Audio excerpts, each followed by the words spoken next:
Breaking news po mga kababayan. Nako, magugulat po kayo dito. Ang totoong nangyari kay Mima Alicia, naglalabasan na ngayon. Dito po, meron na pong CCTV na magpapatunay kung sino ang mga salarin. Dahil nga po si Mima Alicia na isang kilalang pro-BBM vlogger, ito ay pinatumba at ito nga ay tinadtad ng bala at yung isa dito sa sentido. Ngayon po mga kababayan, makikita natin yung CCTV. Pati yung mga riding in tandem na pag ganon-ganon, aali-aligid sa bahay, kitang-kita. At dito po mga kababayan, si Jesus Duque. Kilala po ito sa FB. Di ko lang alam kung napapanood nyo rin po sa YouTube ito. Magaling po ito. Nagsalita na. Sino ba ang dumali at nagpatumba kay Mima Alicia? Kasi nga mga kababayan, yung mga pinapakalat ng mga loyalistang vlogger ay tila kung sino-sino na ang kanilang mga itinuturo, kung sino-sino ang kanilang pinaparatangan na tila ikinokonekta nila sa EJK at ikinokonekta nila kay Inday Sara at sa isang malaking organization. Isipin nyo mga kababayan, ang sabi ng mga vlogger na loyalista na tila ginagatungan nila yung pagkapanaw ni Mima Alicia. Bakit nga ba mga kababayan, yung mga supporter ni Tatay Digong ay galit na galit kay Mima Alicia nung siya ay nabubuhay pa? Ngayon po, pakinggan po natin itong magaling na political vlogger na si Jesus Duque. Magsasalita na sa unang pagkakataon. Magugulat kayo. Siya rin ba ay sang-ayon sa ginagawa ng Duterte supporter na imbes kaawaan,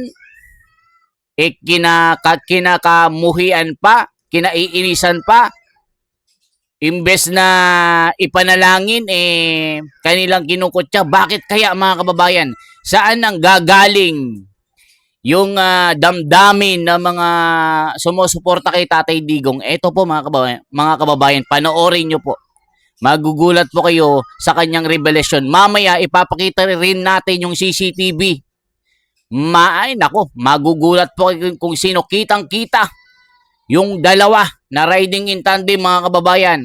Panoorin po natin ito. Ito na po. Ngayon lang ako nakasaksi na merong isang namatay na ang ipinapakita sa social media ng karamihan ay yung kanyang kabastusan, kasinungalingan, intriga at kawalanghiyaan sa social media nung siya'y nabubuhay pa.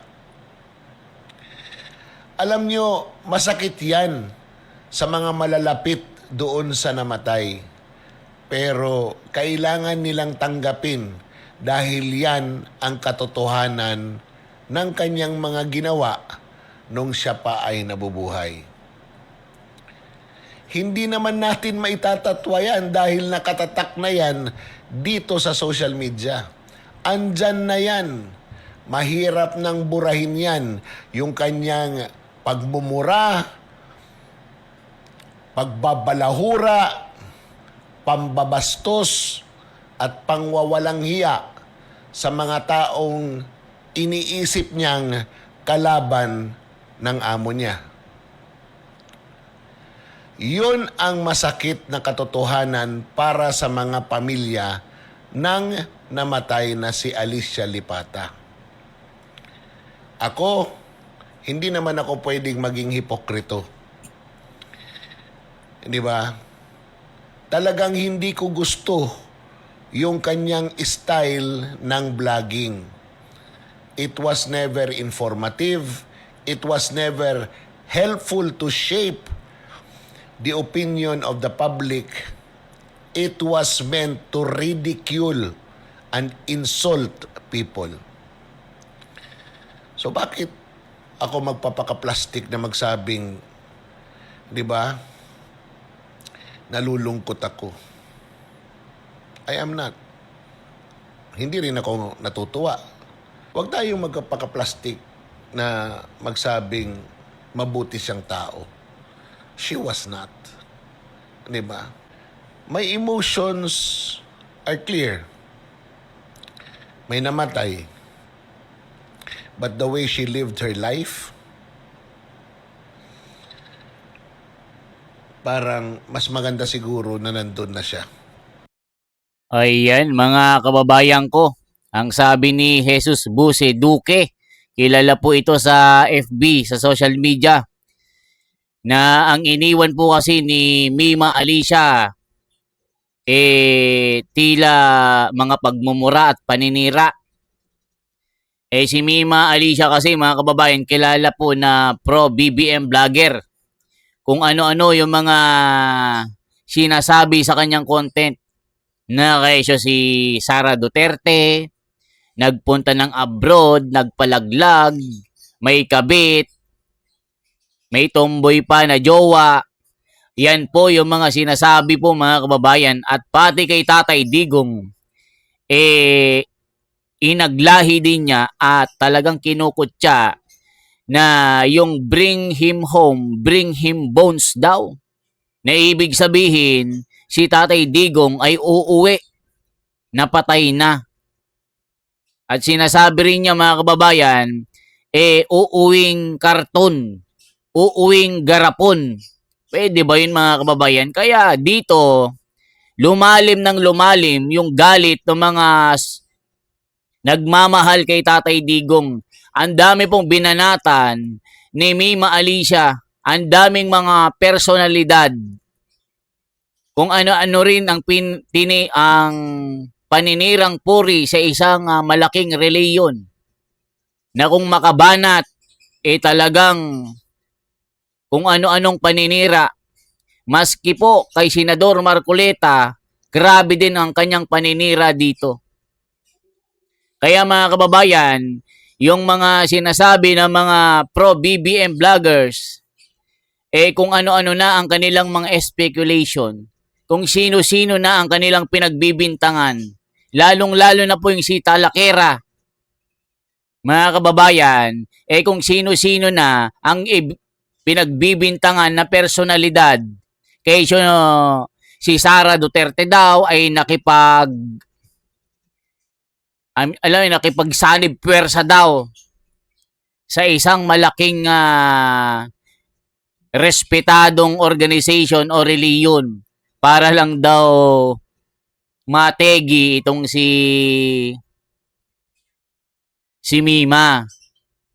Wala silang grabing paninira nila. Imbes na makatulong po itong mga vlogger na ito na kaibigan ni Mima, iniiba nila yung konteksto, yung naratibo, na para bang sinasabi nila,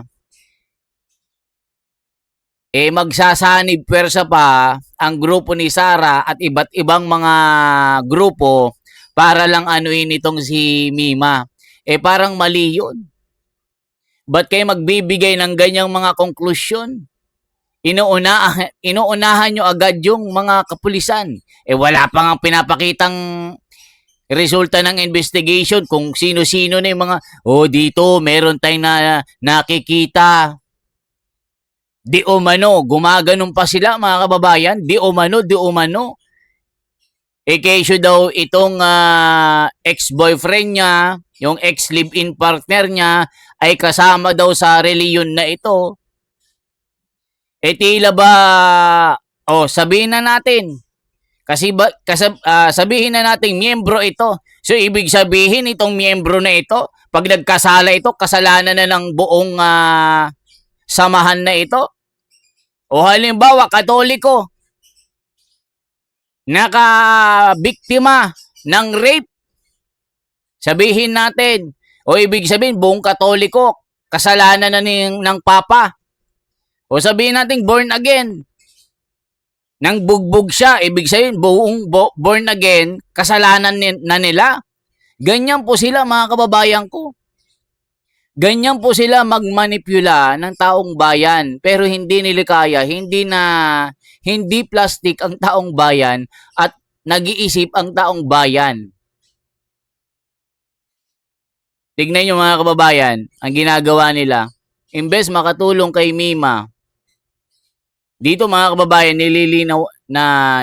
nililinaw lang natin yung mga konteksto dito. Kasi para bang sinasabi nila, si Mima, kinukutya, di ba? Kinukutya, imbes na ipanalangin, pinagtatawanan pa.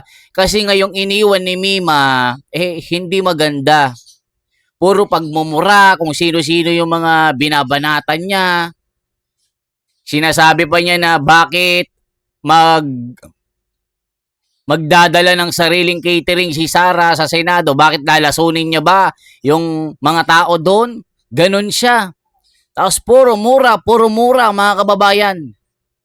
Magdadala ka ba ng bomba dyan? Mga ganon. Grabe ang pagmumura niya. Ito pa, tignan natin. Mamaya ipapakita natin yung CCTV. Para hindi na madagdagan ang kanyang mga kasalanan. Pero one thing is clear now. Hate begets hate. Di ba? And kung inaakusahan nyo na DDS ang gumawa ng karahasan na yon, pag-isipan nyo mabuti. Kung ang kanyang public life ay bastos, balahura, walang hiya, at walang pag-iintindi sa ibang tao, ano pa kaya yung buhay niya bilang pribadong tao? Ano pa kaya ang buhay niya bilang isang negosyante? Ano pa kaya ang buhay niya sa kanyang pakikipagkapwa-tao? Tanong lang yan para mailagay natin sa tama ang mga iniisip nyo at mga bintang ninyo sa ibang tao. Sayang ang bayot. Ngayon, Ayan mga kababayan ko. O narinig po natin si Jesus Duque. Magaling po ito, magaling mag-analyze. Hindi basta-basta nagkokomento ito na walang kabuluhan. 'Di ba mga kababayan ko? O dito ipakita natin yung CCTV nung mga riding in tandem. Ito po mga kababayan ko, magugulat kayo, kitang-kita sila. Ito po, kitang-kita po yung motor na ali-aligid sa bahay ni Mima. Ito po mga kababayan. Bumuo ng Special Task Force ang PNP para imbestigahan ang pamamaril sa pro-Marcos vlogger na si Mima Alicia. Narito ang Agenda Weekend Report ni Charmaine Abong ng Abante. May dalawa ng posibleng suspect na tinitignan ng Northern Police District o NPD kaugnay sa pamamaslang sa political vlogger na si Alicia Lipata o mas kilala bilang si Mima Alicia. Ayon kay NPD District Director Police Brigadier General Benliner Capili, bumuo na ng Special Investigation Task Force NIMI para imbestigahan ang pamamaslang. Lumitaw sa kanilang pagsusuri sa mga CCTV footage ang dalawang lalaking paulit-ulit na namataan. Ayan mga kababayan, no, green po yung helmet. Ayan no, nakita nyo po. At bali-balita pa mga kababayan, ito ha. Mayroong nakaaway si Mima. Di ko lang alam kung totoong video na yon. Meron siyang nakaaway sa kalsada na pinagmumura niya yung nakamotor na dalawa. So, ikinokonek po, baka ito yung dumali kay Mima, yung nakaaway na nakamotor. Kasi halos nagmumurhan silang dalawa eh. O tuloy natin ha. Tuloy pa natin. Bumuo ng Special Task Force ang PNP para imbestigahan ang pamamaril sa pro-Marcos vlogger na si Mima Alicia. Narito ang Agenda Weekend Report ni Charmaine Abong ng Abante.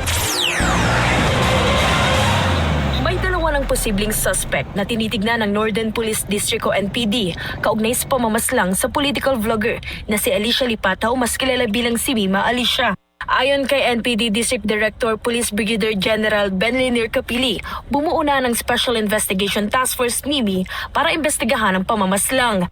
Lumitaw sa kanilang pagsusuri sa mga CCTV footage ang dalawang lalaking paulit-ulit na namataan sa paligid ng lugar kung saan naganap ang krimen. Hindi na muna naglabas ng iba pang detalye ang pulisya para hindi maapektuhan ang patuloy na operasyon laban sa mga suspect. Sa ngayon, patuloy pa ring tinutunto ng mga otoridad ang posibleng pinagtataguan ng mga ito. Matatanda ang madaling araw nitong Biyernes nang pasukin ng dalawang armadong lalaki ang bahay ni Lipata at ng kanyang live-in partner sa Tierra Nova Subdivision sa Caloocan City. Tinangkapang tumakas ng biktima pero binaril sa ulo si Lipata ng kanyang ikinamatay. Sugatan naman ang kanyang live-in partner matapos tamaan sa katawan at kasalukuyang nagpapagaling sa ospital. Kabilang sa mga tinitignang anggulo ng investigasyon ang pagiging vlogger ni Lipata at ilang posibleng personal na issue. Sa huling vlog ni Mima Alicia, kinalaki nito ang pagdalo ni Vice President Sara Duterte sa impeachment proceeding sa Senado kung saan binanggit nito ang pagkakaroon ng sariling catering sa pagdinig. Para sa Agenda Weekend. O, kita nyo mga kababayan ko, ikinokonekta po dito sa kay Sara kasi ang huling vlog daw niya ay si Sara Duterte. Pwede ba yun mga kababayan ko? 'Di ba? Ikinokonekta nila kay Sara Duterte. O isa pa po, ipakita natin ano pa yung mga sinasabi ng mga vlogger na loyalista na kung ano-ano ang kanilang mga naratibo. Ito po, tignan nyo ha. Tignan nyo po yung mga naratibo nila. Pumutak na naman si... O eto na! Tarela! Hindi ko po makukum... Sa mga Pilip... Eto. Eto, importante din ito, ha? Eto. Kwentong ICC tayo. Ito po mga kababayan. Sunod-sunod na naman ang karahasan na nangyayari dito sa Pilipinas. Ilang TNVS driver na. Eto na naman si Matibag. Ito lang. Sa mga nag-aabang, parang may mali sa impeachment. Mapapauwi nga ba? Ito ang latest tungkol sa ICC. Waray nga ni... Ano kaya ang feeling ng mga hackers at... Agoy! Paano ito ngayon?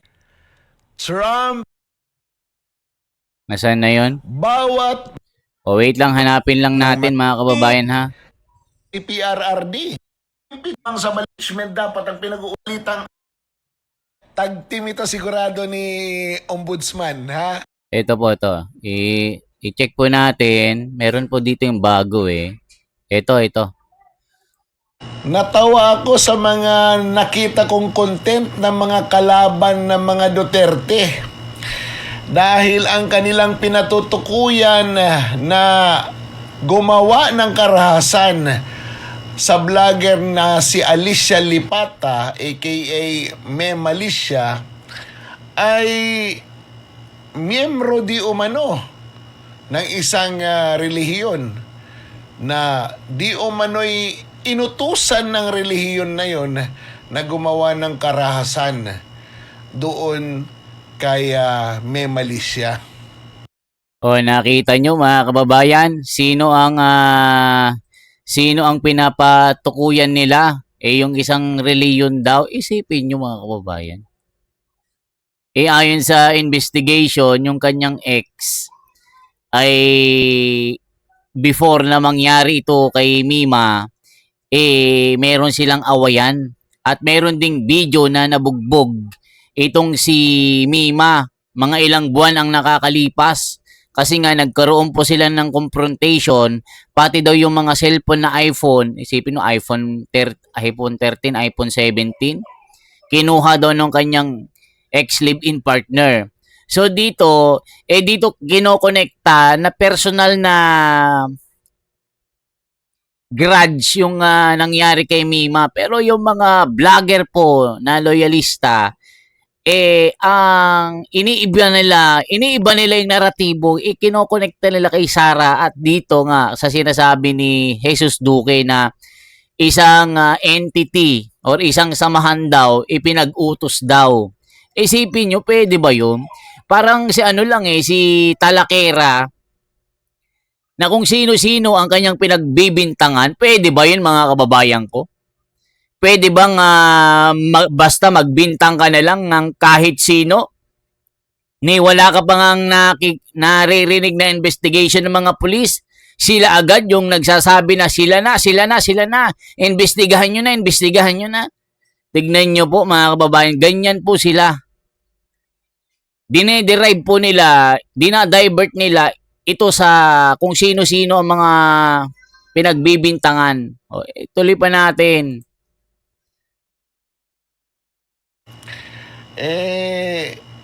Kung Romano Katoliko ang nakadali, di utos ng mga obispo at ng mga kaparian. Yung pumatay ng TNBS, abay tingnan ninyo, baka miyembro yun ng born again at baka pinapatay ng kanyang pastor o inutusang mang hold up. O, nakita nyo po mga kababayan? O, baka mamaya Muslim yun. O, baka inutos nung kanilang pinuno. Pwede ba yun? Baka sa Batista, yung dumali. O baka inutos din ng pastor. Pwede ba yun mga kababayan ko? Basta-basta na lang magbibintang-bintang sila na ganun-ganun na lang. Di ba mga kababayan? Oh, di ba? Logic lang po yan. Logic lang. Huwag basta-basta magbibintang-bintang na hindi naman alam yung sinasabi. Kaya kayo na fake news. Kung sino-sino ang mga itinuturo nyo, pwede ba yun magturo-turo ko na lang? Baka manuno ka. Yun ang sabi ng mga matatanda, baka manuno. Di ba? Pag tinuturo yun. Baka manuno ka. Maparusahan ka ng duwende. O, tignan nyo tuloy pa natin. Pambihira talaga itong mga utak ninyo, no? Kung ano-ano na lang, hindi ba pwedeng imbestigahang maigi kung ano ba talaga ang dahilan? Kasi napaka-brutal ng pagpatay. Galit na galit yung pumatay. Pag tiningnan ninyo ang mga sirkumstansya, bagong lipat lang. Nagre-renta lang. Saan galing? Bakit lumipat? O, di ba? Mga tanong yan na valid. O, ano ang negosyo?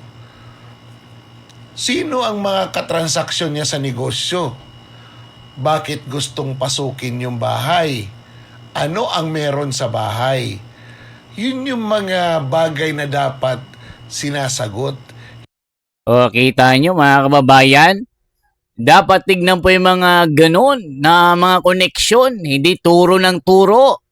Kasi nga ang balita po, halos isang buwan pa lang si Mima Alicia at ang kanyang kalib-in partner dyan sa inuupahan na bahay sa Terra Nova sa Caloocan. Nagba-buy and sell daw ng second hand na motor. Bali-balita pa, di ko lang alam kung totoo ito, na nagkaunsehan. Sino ba si Boss B? Nako, viral na pa si Boss B. Na instead na 2.5 million, naging 2 million. Tapos hinahanap po ni Mima yung kanyang parte. Pero sinasabi nung isa, kay Boss B pa. Pero sinasabi ni Mima, no, nasa inyo na daw binigay. Ayun, nagkaunsihan di o mano. So yan po yung mga mga logical na kailangan investigahan. Bali-balita pa nga mga kababayan di ba, nag-form pa sila ng special task force na mag-iimbestiga dito, di ba? Isipin nyo, special task force pa.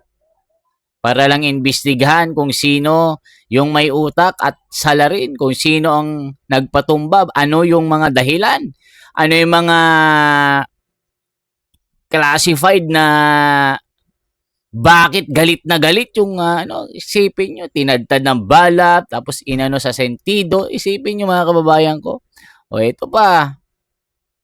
Hindi yung gagawa kayo kaagad ng konklusyon na isang relihiyon o isang organisasyon. Ano yun? Pilit niyong ikukonekta para magkaroon ng dahilan ang mga kapulisan na pasukin ang kanilang mga simbahan, para pasukin ang kanilang mga opisina, para imbestigahan ang kanilang mga miyembro. Diyan kayo magaling, ha? Dahil galit kayo kasi hindi nyo kakampi. Dahil nga nasa mali kayo. Wala kayo sa tama. Pero may tama kayo. Sayang ang bayot. O, isipin nyo mga kababayan. O, tignan natin na, ulitin natin. Sarap pakinggan eh. Natawa ako sa mga nakita kong content ng mga kalaban ng mga Duterte. Dahil ang kanilang pinatutukuyan na gumawa ng karahasan sa vlogger na si Alicia Lipata, aka Mem Alicia, ay miyembro di umano ng isang relihiyon na di umano'y inutusan ng relihiyon na yon na gumawa ng karahasan doon kay Mem Alicia. Kung Romano Katoliko ang nakadali, di utos ng mga obispo at ng mga kaparian. Yung pumatay ng TNBS, abay tingnan ninyo, baka miyembro yun ng born again. At baka pinapatay ng kanyang pastor o inutusang mga hold up. Pambihira talaga itong mga utak ninyo, no? Kung ano-ano na lang, hindi ba pwedeng imbestigahang maigi kung ano ba talaga ang dahilan? Kasi napaka-brutal ng pagpatay. Galit na galit yung pumatay. Pag tiningnan ninyo ang mga sirkumstansya, bagong lipat lang. Nagre-renta lang. Saan galing? Bakit lumipat? O, di ba? Mga tanong yan na valid. Ano ang negosyo? Sino ang mga katransaksyon niya sa negosyo? Bakit gustong pasukin yung bahay? Ano ang meron sa bahay? Yun yung mga bagay na dapat sinasagot. Hindi yung gagawa kayo kaagad ng konklusyon na isang relihiyon o isang organisasyon. Ano yun? Pilit niyong ikukonekta para magkaroon ng dahilan ang mga kapulisan na pasukin ang kanilang mga simbahan, para pasukin ang kanilang mga opisina, para imbestigahan ang kanilang mga miyembro. Diyan kayo magaling, ha? Dahil galit kayo kasi hindi nyo kakampi.